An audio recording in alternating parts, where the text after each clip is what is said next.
कुछ टेस्ट कराने होंगे। आरव ने पूछा, कितने पैसे लगेंगे? डॉक्टर ने पर्ची देते हुए कहा, करीब 15,000 रुपए। आरव के पैरों तले जमीन खिसक गई। उसकी पूरी जमा पूंजी मिलाकर भी इतने पैसे नहीं थे। लेकिन उसने मां के सामने अपनी चिंता छिपा ली। आप ठीक हो जाएंगी मां, सरस्वती देवी मुस्कुराई। मेरे लिए परेशान मत हो। अगले कई दिनों तक आरव सुबह पानी पूरी बेचता, दोपहर में कॉलेज जाता और रात को अस्पताल में मां के पास बैठता। नींद उसकी आंखों से गायब हो चुकी थी। ये सब अन्या को भी पता चल गया। वह एक दिन चुपचाप अस्पताल पहुंची। उसने दूर से देखा, आरव अस्पताल की कैंटीन से सिर्फ एक चाय लेकर आया था। पहले उसने वो चाय अपनी मां को पिलाई। बचा हुआ आधा कप खुद पी लिया। अनन्या की आंखों से आंसू निकल पड़े। उसने पहली बार गरीबी को इतनी करीब से देखा था। वह बिना सामने आए वापस लौट गई। उधर रोहित मल्होत्रा अभी भी चैन से नहीं बैठा था। उसे यह पसंद नहीं था कि कॉलेज में लोग अब आरव की इज्जत करने लगे थे। उसने अपने 2 साथियों के साथ एक नई चाल चली। अगली सुबह जब आरव अस्पताल से लौटकर कॉलेज पहुंचा तो उसका पानी पूरी का ठेला सड़क किनारे टूटा हुआ पड़ा था। सारे बर्तन इधर उधर बिखरे हुए थे। इमली का पानी नाली में बह चुका था। उबले आलू मिट्टी में पड़े थे।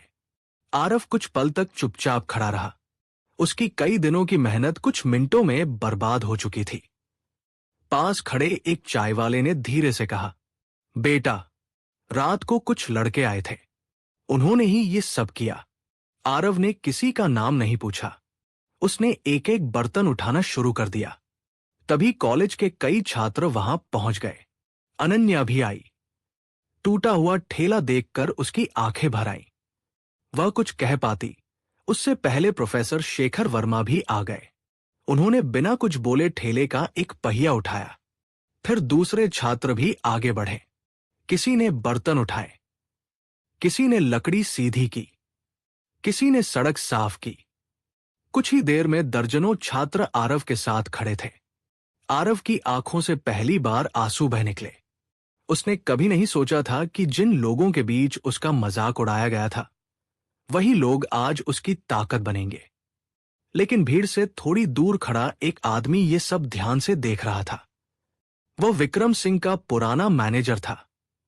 उसने पूरा दृश्य अपने मोबाइल में रिकॉर्ड किया। फिर बिना किसी से कुछ कहे उसने फोन निकाला और विक्रम सिंह का नंबर मिलाया। साहब, आपको ये सब अपनी आंखों से देखना चाहिए। उसने फोन कान से लगाया और धीमी आवाज में कहा, साहब, आपको ये सब अपनी आंखों से देखना चाहिए। कुछ ही देर बाद विक्रम सिंह अपनी कार से ज्ञानदीप कॉलेज पहुंचे। उन्होंने दूर खड़े होकर देखा कि जिसका उन्होंने अपमान किया था वही लड़का बिना किसी शिकायत के अपना टूटा हुआ ठेला जोड़ रहा था।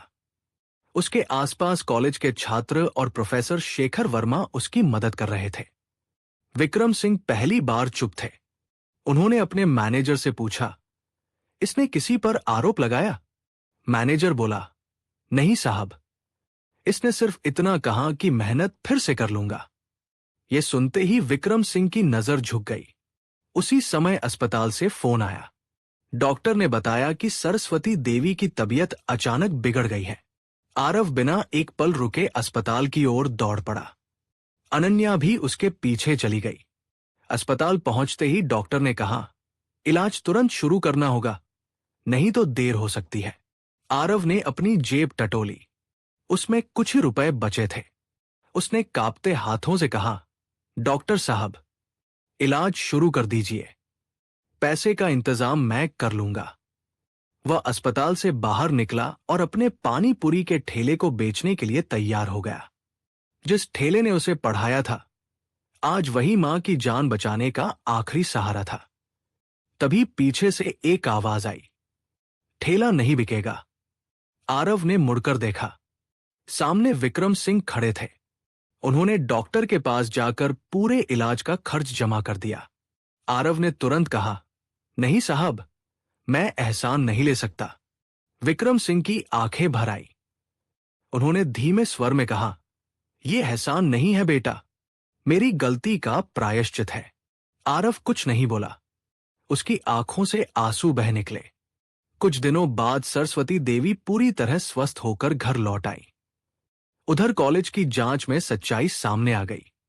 सीसीटीवी फुटेज में साफ दिखाई दिया कि रोहित मल्होत्रा और उसके साथियों ने ही रात में आरव का ठेला तोड़ा था।